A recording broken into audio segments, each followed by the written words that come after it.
وقد قال الله تعالى في مقام آخر يا أيها النبي إنا أرسلناك شاهدا ومبشرا ونذيرا وداعيا إلى الله بإذنه وسراجا منيرا وبشر المؤمنين بأن لهم أجرا كبيرا.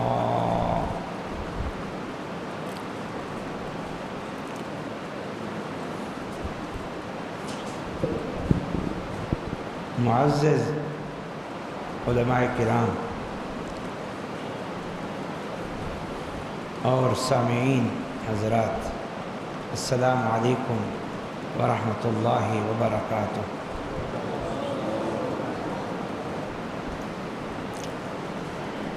ایک طویل عرصے سے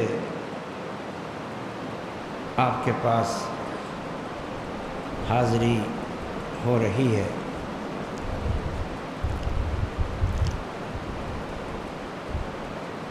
یہ ہمارے محترم علامہ قاری عنایت اللہ رحمانی حافظہ اللہ کی محبت ہے کہ وہ ہم جیسے طالب علموں سے محبت رکھتے ہیں اور اپنی زیارت کا موقع اور پھر آپ حضرات سے ملاقات کا موقع پیدا کر لیتے ہیں۔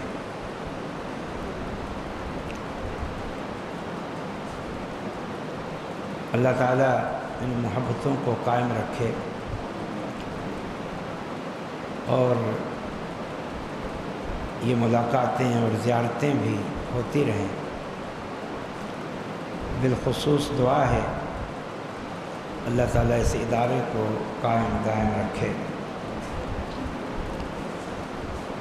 جیسا کہ محترم قاری صاحب نے اشارہ کیا کہ ماہ ربیع الاول کا مہینہ ہے، اس مہینے میں مسلمان اپنے نبی صلی اللہ علیہ وسلم کا ذکر کثرت سے کرتے بھی ہیں اور سنتے بھی ہیں۔ اگرچہ اپنے نبی کا ذکر سننا یا ذکر کرنا کسی مہینے یا کسی دن کے ساتھ خاص نہیں ہے۔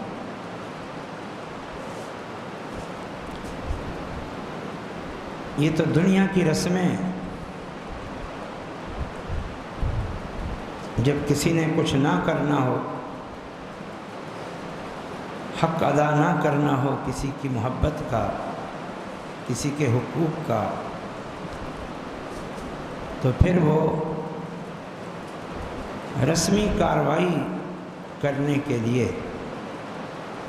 لوگوں کو اپنی محبت، اپنا تعلق بتانے کے لیے پھر وہ دن مقرر کر لیتا ہے۔ جیسے آپ لوگ سنتے رہتے ہیں مزدور day, father day, mother day, فلان ڈے، فلان ڈے، اس کے پیچھے صرف یہی بات کہ ہم اور تو کچھ نہیں کر سکتے، دنیا کو دکھانے کے لیے ایک دن مقرر کر لیتے ہیں اور اس دن تھوڑا ذکر کر لیتے ہیں، جبکہ امت کا تعلق اپنے نبی کے ساتھ ان رسمی کارروائیوں، ان دکھلاوے کی باتوں اور ان بناوٹی رسومات سے بالکل پاک ہے، بالکل پاک۔ یہ بڑا عظیم تعلق ہے، سب سے عظیم تعلق ہے امت کا اپنے پیغمبر کے ساتھ۔ یہ تعلق دائمی ہے، ہمیشہ کے لیے، ہر وقت کا ہے، ہر گھڑی کا ہے۔ اور الحمدللہ یہ کہتے ہوئے ہم اللہ کا شکر بھی ادا کرتے ہیں اور اللہ کی اس نعمت پر فخر کرتے ہوئے کہتے ہیں کہ اہل الحدیث کا تعلق اپنے نبی کے ساتھ حقیقی اور سچا تعلق بھی ہے اور دائمی اور ہمیشہ کا تعلق بھی۔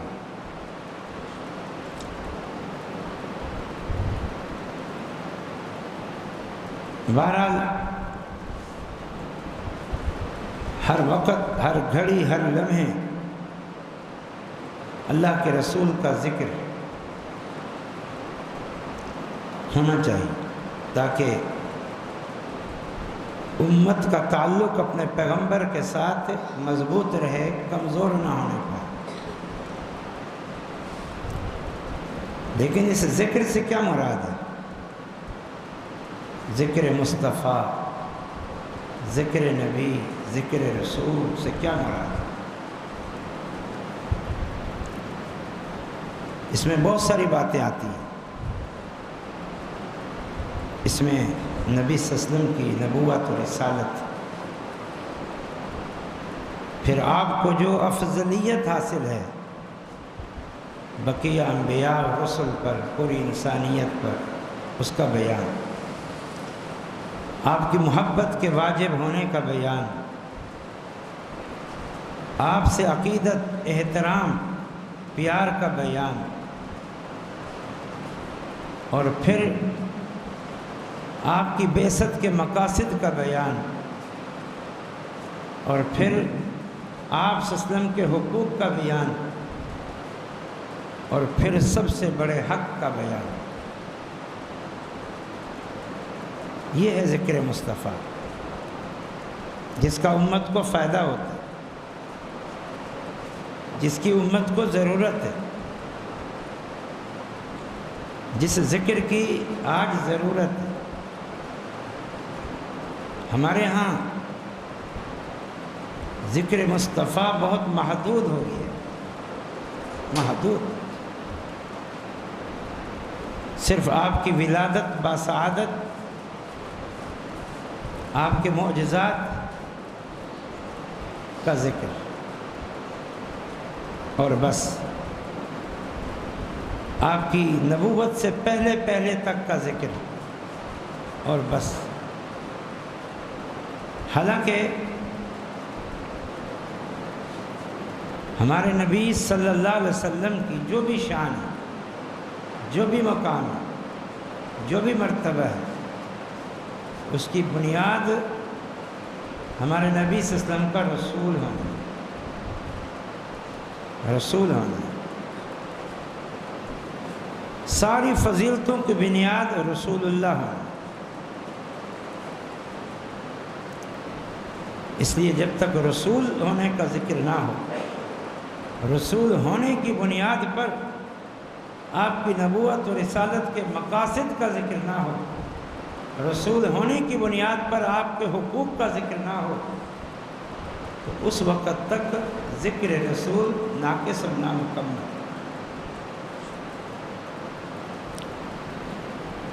اس لیے یہ بات اچھی طرح ذہن نشین کر لیں، آپ بھی اور ہر وہ شخص بھی جس تک آواز پہنچے۔ ذکر مصطفیٰ یہ تو ہم نے عرض کیا زندگی بھر کا معاملہ ہے، اور ہم سے بڑھ کر کوئی ذکر مصطفیٰ نہیں کرتا۔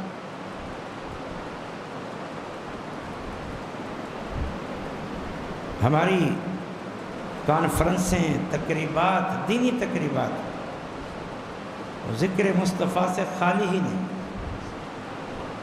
کسی اور شخصیت کے نام پر کچھ ہوتا ہی نہیں ہے ہمارے یہاں، نہ کسی کا عرس ہوتا ہے، نہ کسی کی برسی ہوتی ہے۔ اور یہاں ہر علاقے میں، ہر مہینے میں، سالانہ، ماہانہ برسیاں اور میلے اور ٹھیلے لگے ہوئے۔ ہم بزرگوں کے بھی ذکر کے خلاف نہیں ہیں، لیکن اس ذکر میں جو شرک ہوتا ہے، بدعات ہوتی ہے، خرافات ہوتی ہے، غلو آمیزی ہوتی ہے، ہم خلاف اس کے ہیں۔ جس طرح ہم ذکر مصطفیٰ کے خلاف نہیں ہیں، لیکن ذکر مصطفیٰ میں جو غلو ہوتا ہے اور رسول اللہ کو اللہ کے ساتھ ملانے کی، شریک کرنے کی کوشش کی جاتی ہے، ہم اس کے خلاف۔ ذکر مصطفیٰ، محبت مصطفیٰ کا کوئی بھی مخالف نہیں ہے امتی، کوئی بھی امتی مخالف نہیں۔ ہمیں یا ہم جس چیز کی مخالفت کرتے ہیں وہ یہ بدعات اور خرافات ہے، جس کا دین سے کوئی تعلق نہیں اور انہیں دین بنا دیا گیا۔ یہ ہم پر جو الزام ہے کہ یہ میلاد نہیں مانتے۔ میلاد کا معنی رسول اللہ کی پیدائش، یہی معنی ہے۔ آپ کی پیدائش سے، آپ کی پیدائش کو ہم سے بڑھ کر کوئی مانتا ہی نہیں، کیونکہ ہم تو اللہ کے رسول کو عبد اور بشر مانتے ہیں، اور بشر ہونے کی سب سے بڑی دلیل آپ کا پیدا ہونا۔ آپ کے ماں باپ ہیں، آپ پر وفات آئی ہے، یہ آپ کی پیدائش، ایک ماں سے پیدا ہونا، یہ آپ کے بشر ہونے کی دلیل ہے۔ ہم سے بڑھ کر اس معنی میں میلاد کو کون مانتا؟ میلاد کا معنی کہ جلسے جلوس اور پھر بھنگڑے، ڈھول تماشے، ناچ گانے، تہوار، یہود و نصارہ کو دیکھ کر، دیگر قوموں کو دیکھ کر، یہ باقاعدہ ایک تہوار، ہم اس چیز کے منکر ہیں، کیونکہ یہ شریعت میں نہیں۔ ہماری تو 100 باتوں کی ایک بات ہے کہ اللہ کے رسول صلی اللہ علیہ وسلم نے اس طرح اپنا میلاد منایا، اس کو تہوار منایا، صحابہ نے اس طرح میلاد منایا، اس طرح تہوار منایا، محدثین نے اپنی کتابوں کے اندر، حدیثوں کے اندر اس طرح اس میلاد کا منانے کا اور اس تہوار کے منانے کا بھی ذکر کیا ہے۔ ہمارا کھلا چیلنج، کوئی دکھا دے۔ باقی ذکر مصطفیٰ کا کوئی مخالف نہیں، محبت مصطفیٰ کا کوئی مخالف نہیں، عظمت مصطفیٰ کا کوئی مخالف نہیں، شان مصطفیٰ کا کوئی مخالف نہیں، لیکن اس میں بھی ہم یہ کہتے ہیں کہ غلو آمیزی نہیں ہونی چاہیے۔ غلو آمیزی کا معنی حد سے بڑھنا، حد سے بڑھانا، یہ نہیں ہونا چاہیے۔ یہ بھی کیوں کہتے ہیں؟ کیا ہمیں غلو آمیزی آتی نہیں ہے؟ ہم بھی منہ میں زبان رکھتے ہیں، ہم بھی قدرت کلام رکھتے ہیں، ہمارے علماء اور بزرگوں کو بھی بات کہنے کرنے کا سلیقہ آتا ہے۔ ہم غلو آمیزی سے اس لیے منع کرتے ہیں کہ یہ بڑا نازک معاملہ ہے۔ غلو آمیزی سے انسان شرک کی نجاست میں پڑ جاتا ہے، شرک کی دلدل میں پڑ جاتا ہے۔ دنیا میں جو بھی شرک پیدا ہوا وہ انبیاء دشمنی کی وجہ سے نہیں، اولیاء دشمنی کی وجہ سے نہیں، بزرگوں کی دشمنی کی وجہ سے نہیں پڑا، وہ محبت اولیاء کی بنیاد پر، بزرگان دین سے عقیدت کی بنیاد پر کہ اس میں غلو میں چلے گئے تو شرک کا دروازہ کھلا۔ یہ بڑا نازک معاملہ، اللہ رسول کا معاملہ سب سے نازک۔ اللہ کے متعلق اپنی طرف سے کوئی بات جو قرآن و حدیث سے ثابت نہیں ہے، یہ کائنات کا سب سے بڑا جھوٹ ہے اور سب سے بڑا جرم ہے۔ وَأَن تَقُولُوا عَلَى اللَّهِ مَا لَا تَعْلَمُونَ۔ غفور۔ اللہ تعالیٰ نے کچھ گناہ گنوائے، یہ گناہ ہے، یہ گناہ ہے، یہ گناہ ہے۔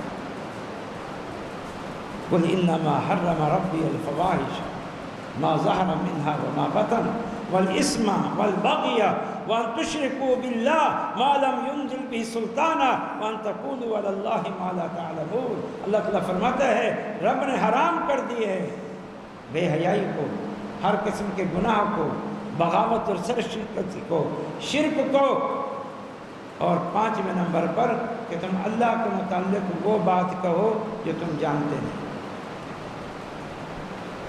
ہم تو کہتے ہیں اللہ کے متعلق بھی کوئی ایسی بات نہ کہو جس کا تمہیں علم نہیں ہے، وگرنہ سب سے بڑے گناہ میں مرتکب ہو جاؤ گے۔ اللہ نے نبیوں کو جو بھیجا، اس بھیجنے کی بنیادوں میں سے ایک بنیاد یہ تھی کہ نبی جا کر اللہ کے بندوں کو اللہ کا تعارف کرائیں، اللہ کا تعارف کرائیں۔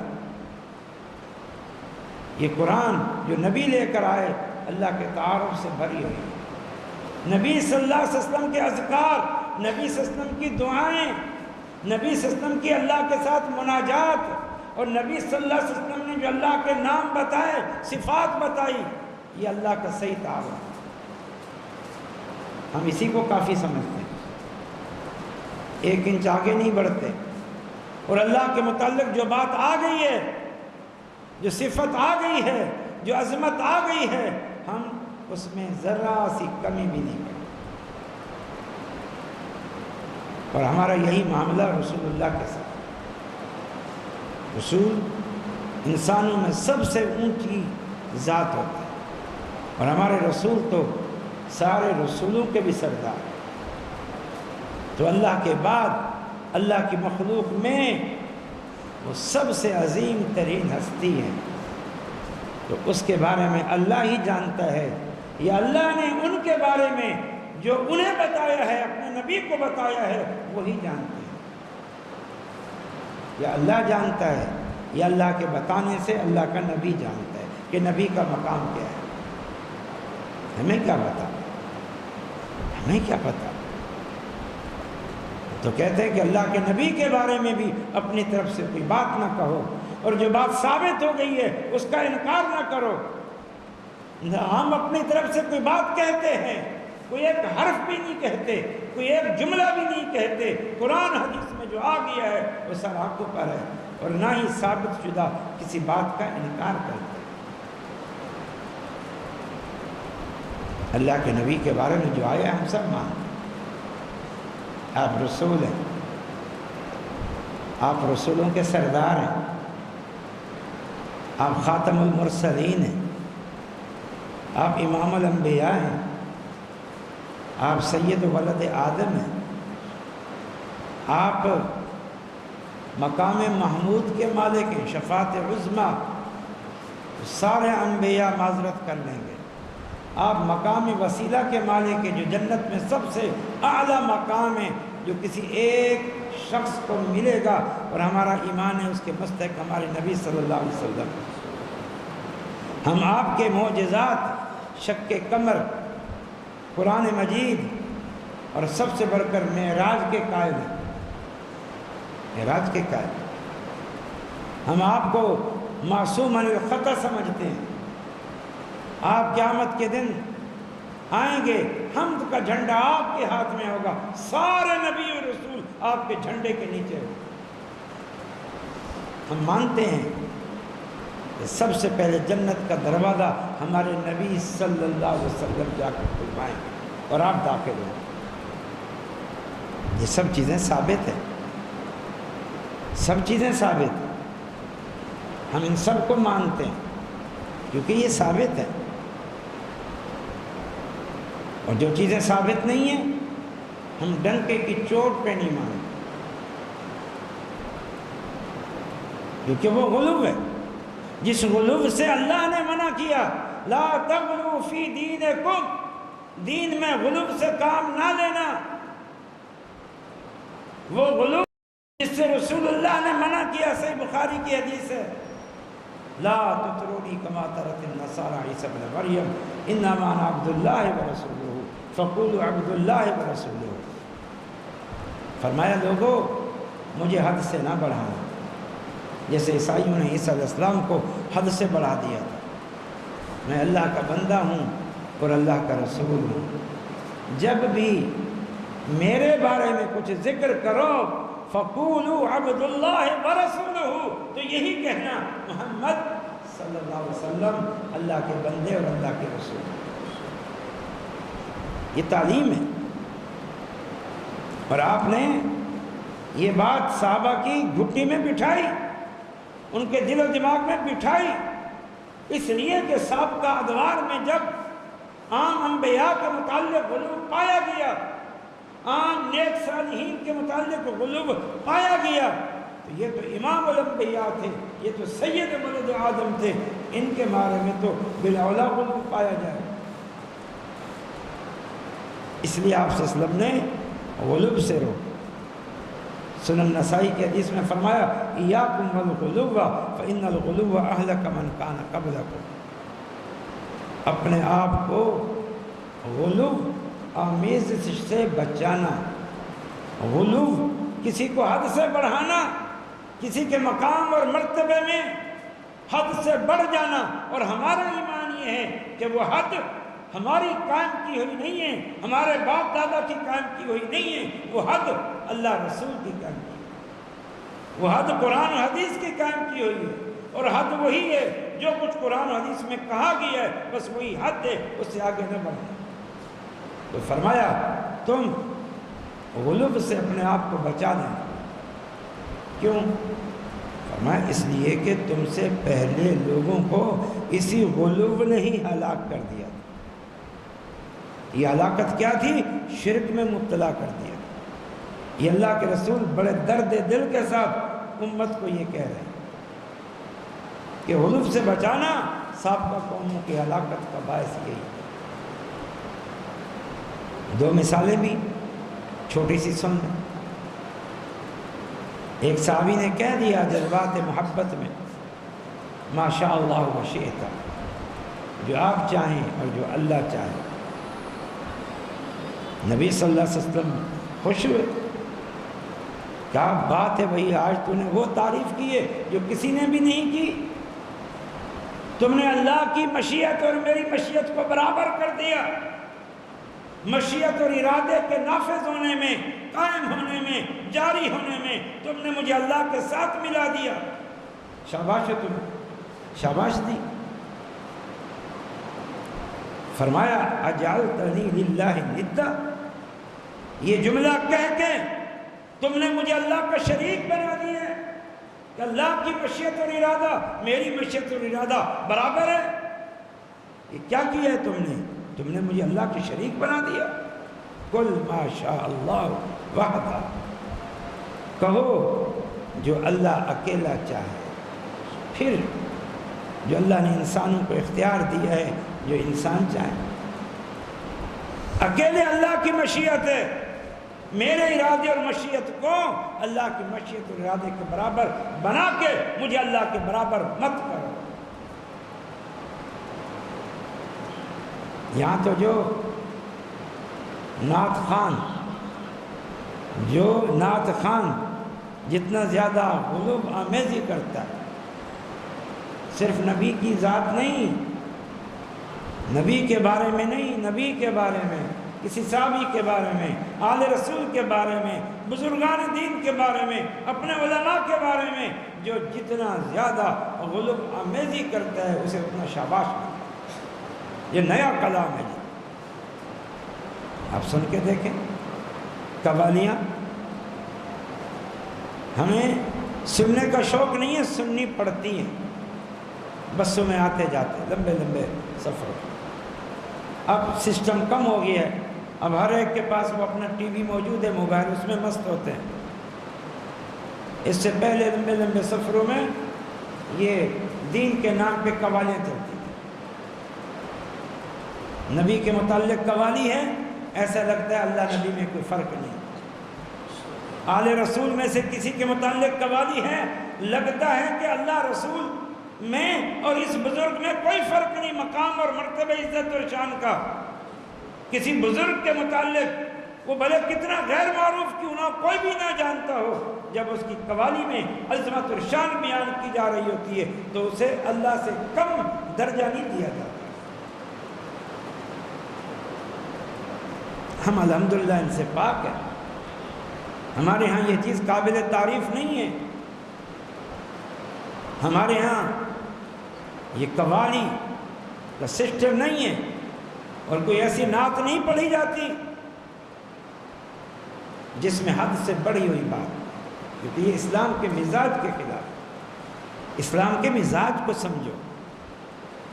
صحیح بخاری کی حدیث ہے، نبی صلی اللہ علیہ وسلم کے گھر میں سیدہ عائشہ کے پاس عید کے موقع پر بچیاں سے ملنے آ جاتی، پھر بچیاں تھیں، تھوڑی دیر ملا، بات چیت کی، پھر اپنے شغل میں لگ گئی۔ عید کا دن تھا تو وہ کچھ اشعار کہہ رہی تھی جو ان کے باپ دادا تک کے کہے ہوئے تھے، اپنے بزرگوں کی بہادری کے قصے، اپنے بزرگوں کی بہادری کے واقعات، جنگوں کے واقعات جو ہوا کرتی تھی، اور اس میں قصے بہادری کے وہ اشعار، پہلے دور میں اس کا رواج بہت تھا۔ وہ بچے یہ اشعار کہہ رہی تھی، اچانک ان کو خیال آیا کہ رسول اللہ کے گھر میں، اور رسول اللہ بھی آئے ہوئے ہیں، اور ہم رسول اللہ کی بجائے اپنے باپ دادا کے قصے بیان کر رہے ہیں، ان کی شان بیان کر رہے ہیں، یہ تو بڑی نالائقی ہے۔ انہوں نے اس کو چھوڑا، موضوع بدلا اور اللہ کے رسول کی شان بیان کر دی۔ اب بچیوں کو کیا پتا رسول کی شان کتنا ہے، حدود کیا ہیں، آداب کیا ہیں، حد کیا ہے، تو ان کو تو اتنا علم نہیں تھا۔ اتنا جانتی تھی کہ رسول کی شان بہت اونچی ہے۔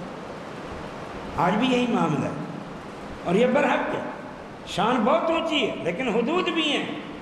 شان بہت اونچی ہیں، وہ یہ جانتی تھی اب رسول کی شان اونچی ہے کیسے بیان کریں،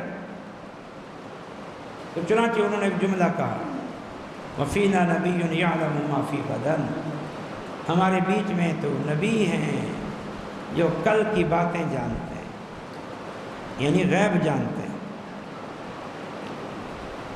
حالانکہ ان کی ایک طرح سے یہ بات غلط نہیں تھی کہ اللہ کے رسول نے پیشن گوئیاں کی، بحیثیت نبی اور رسول ہونے کے، جنت جہنم کے احوال بتائے،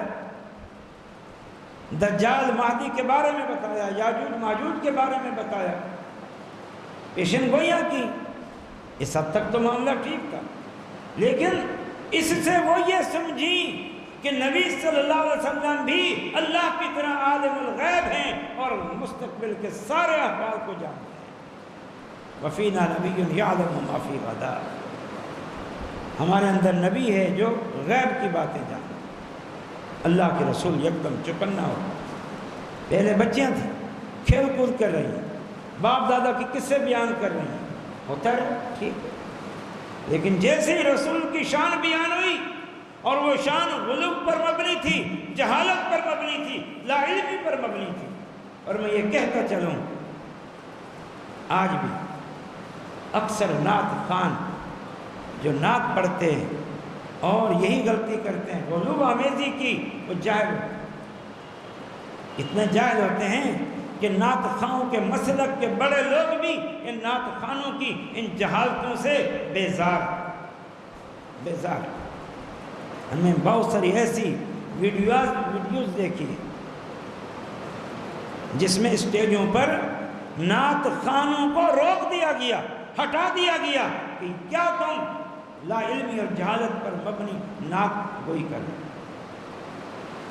ایک اسٹیج میں علی رضی اللہ عنہ کو اسی نعت کے ذریعے اللہ بنا کے پیش کیا جا رہا تھا، اللہ بنا، اور ہمارے سنیوں کے اسٹیج پہ رسول اللہ کو ہی نہیں، پتہ نہیں کن کن کن کو خدا بنا کے پیش کیا جاتا۔ آج تو حالات اور بگڑ گئے۔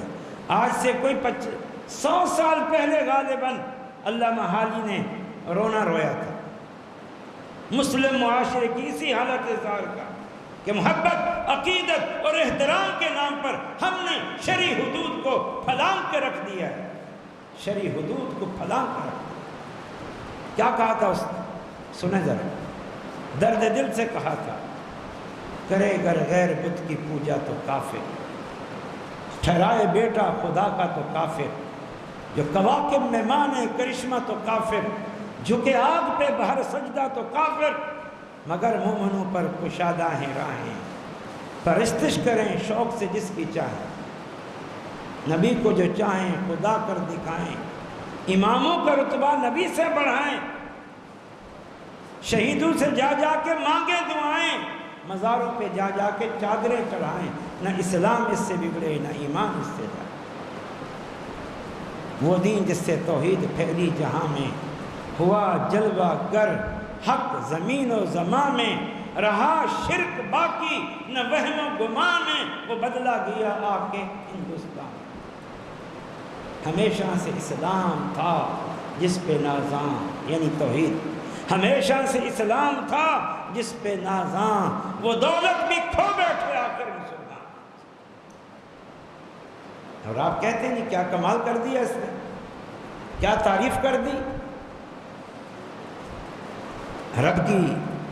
رب کی شراکت داری ہو رہی ہے، رسول کی تعلیمات کو پاؤں تلے روندا جا رہا ہے، اور آپ خوش ہو رہے ہیں۔ اللہ کے رسول خوش نہیں ہوتے تھے، بچیوں کو روکا، بچیوں یہ بات مت کہو، تمہیں معلوم ہونا چاہیے لا یعلم ما فی غد الا اللہ، اللہ کے علاوہ کل کی باتیں کوئی نہیں جانتا، عالم الغیب کوئی نہیں ہے،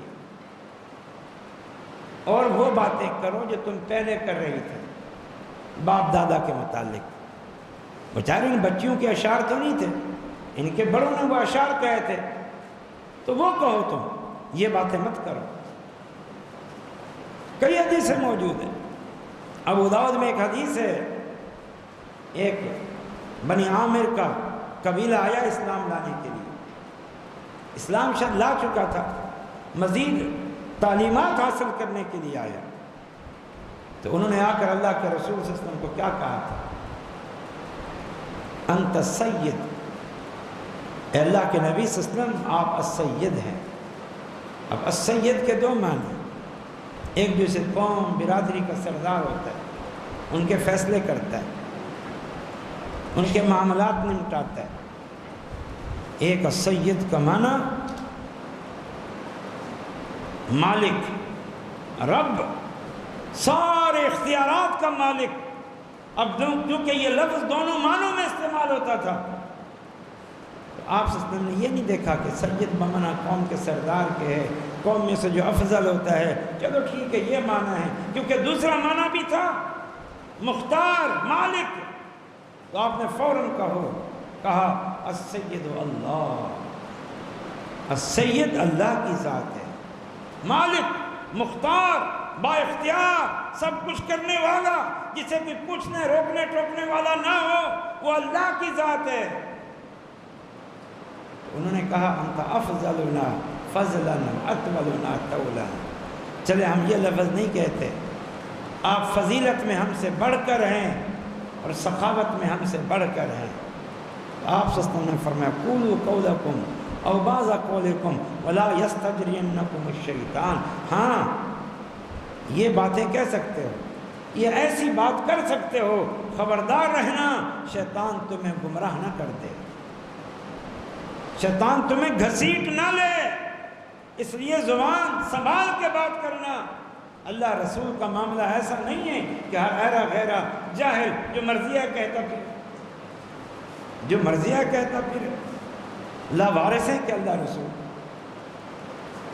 کہ رسول اللہ لاوارث ہیں، کہ اللہ نے اپنے رسول کا تعارف نہیں کرایا کہ نعت خواہ، یہ نعت خان رسول نعت خواہوں کے مرہون منت ہیں کہ یہ آپ کے رسول کی تعریف کریں گے، اللہ نے نہیں تعریف کی ان کی، اس قدر لاوارث ہے رسول۔ بھیجنے والا اپنے رسولوں کو جانتا ہے، اللہ سے بڑھ کر کون جانتا ہے؟ اور رسول اللہ کے منتخب کردہ ہوتے ہیں، چنیدہ ہوتے ہیں۔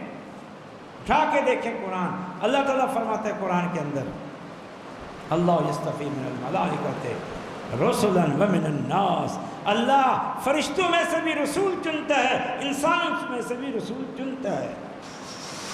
کہیں فرمایا انبیاء کا ذکر کرتے کرتے آخر میں فرمایا وَإِنَّهُمْ عِنْدَنَا لَمِنَ الْمُصْطَفَيْنَ الْأَخْيَارِ، کہ یہ رسول ہمارے ہاں چنیدہ ہیں، چنے ہوئے ہیں، چنے ہوئے ہیں۔ كُلٌّ مِّنَ الْأَخْيَارِ، یہ سارے نبی و رسول مخلوق میں سب سے بہترین طبقہ ہے، اور سب سے بڑھ کر رسولوں کی جو شان ہے وہ یہ ہے دین ان سے لینا ہے، ان کی اطاعت اللہ کی اطاعت ہے، ان کی اطاعت اور اتباع میں ہدایت ہے۔ ان تطیعوہ تہتدوا، اگر ان رسول کی، ہمارے نبی محمد صلی اللہ علیہ وسلم کی اطاعت کرو گے تو تم ہدایت پا جاؤ گے۔ قُلْ إِن كُنتُمْ تُحِبُّونَ اللَّهَ فَاتَّبِعُونِي يُحْبِبْكُمُ اللَّهُ، پیغمبر انہیں بتا دو، اپنا مقام مرتبہ، اپنی سیرت کی عظمت بتا دو کہ لوگو اگر تمہیں اللہ سے محبت ہے تو مجھ اللہ کے نبی کی غلامی کرو، پیروکاری کرو۔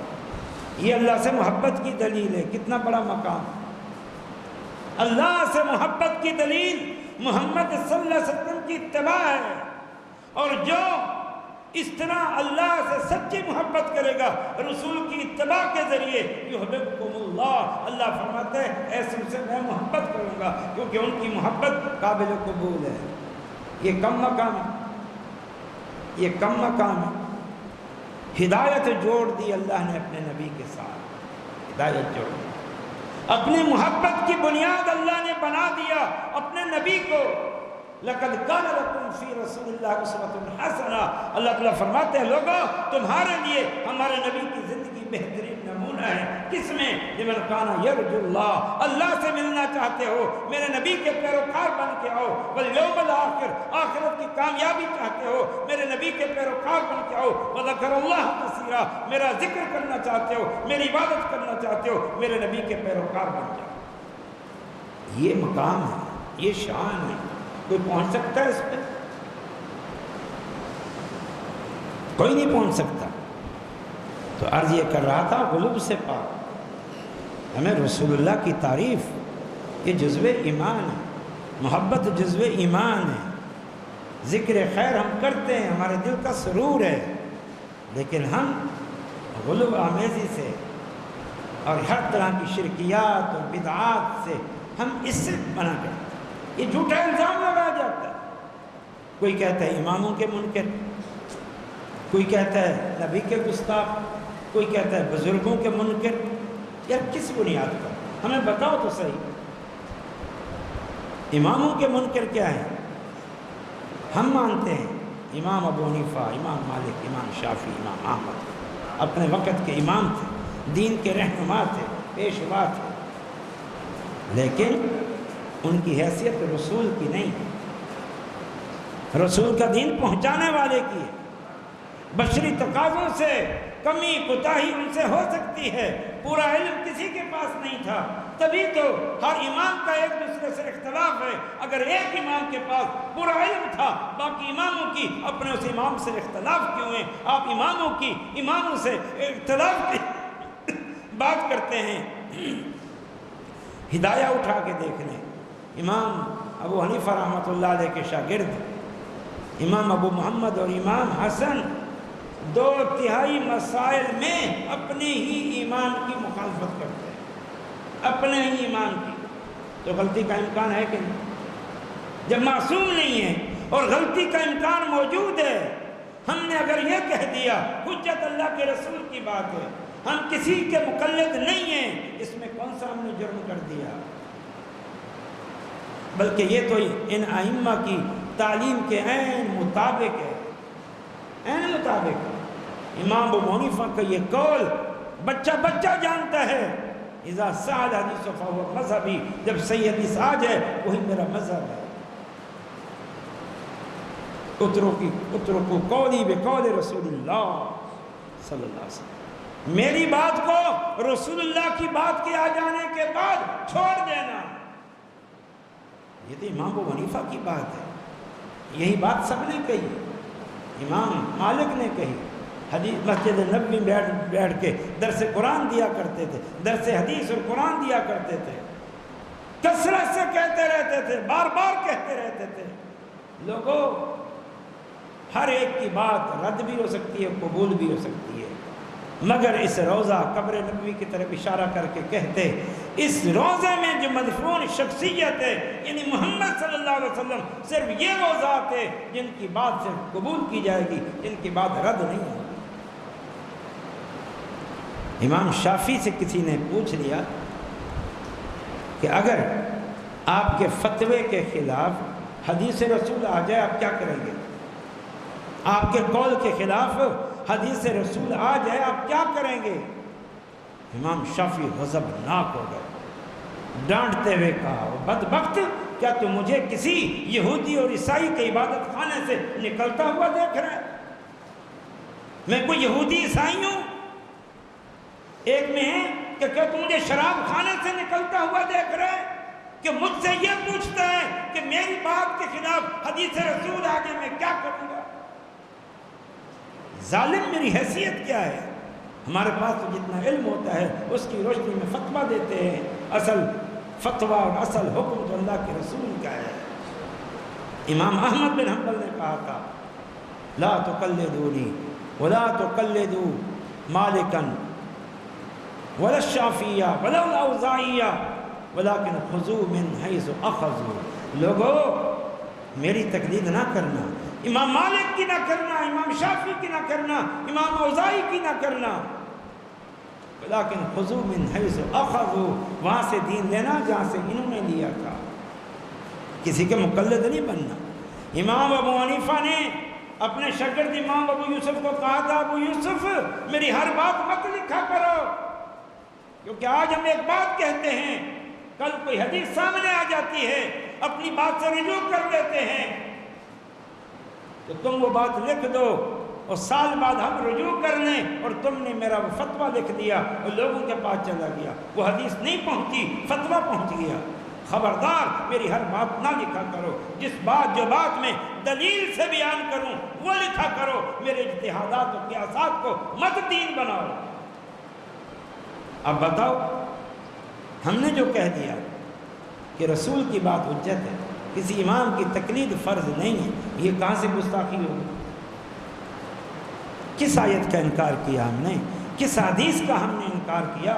ہمیں کوئی بتائے تو صحیح۔ اسی طرح کہتے ہیں کہ یہ رسول کے گستاخ ہے، کیا گستاخی کی؟ ہم نے تمہاری خود ساختہ